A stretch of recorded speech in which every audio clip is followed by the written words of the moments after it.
So my brother suggested that I make a series of videos about knots because he said that I know a lot of them and I know how to use them, to which I responded, well, what about hitches and bends? To which he responded, exactly.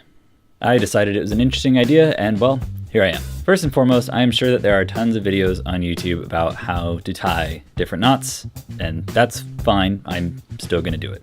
Second, I've worked as a wilderness instructor since 2007, and I've worked as a volunteer deckhand on a traditional tall ship since 2011. So a lot of these knots that I know I've had to use and tie a bunch of times, which is why I remember how to tie them and use them. Third, knowing how to tie the knots is only half the battle. You also have to know when to use them, what they're good for, and what they're not really that good for, which I hope to teach as well. To start, I've been using the words knots, hitches, and bends, but what do those mean and how are they different? A knot is tied in a single line or rope and can stand on its own, much like an overhand knot or a square knot, also known as a reef knot.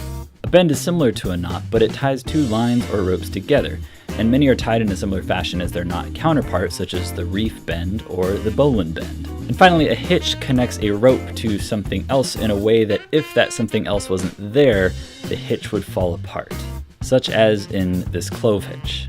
A couple other terms to know. So the standing end or the running end is basically the part that's not being tied in the knot, and it's usually the one that has the load. Whereas the working end, the bitter end, or the sharp end is the part that's actually doing the tying in the knot and won't have any load on it when you're done. A loop is something that crosses over, whereas a bight does not. To slip a knot is to use a bight to secure it instead of pulling the bitter end through, making it much easier to untie by just pulling on the bitter end. And I think that's it for this introduction video. Look out for the next one soon, and remember, if you don't know knots, tie lots. I'll see you next time.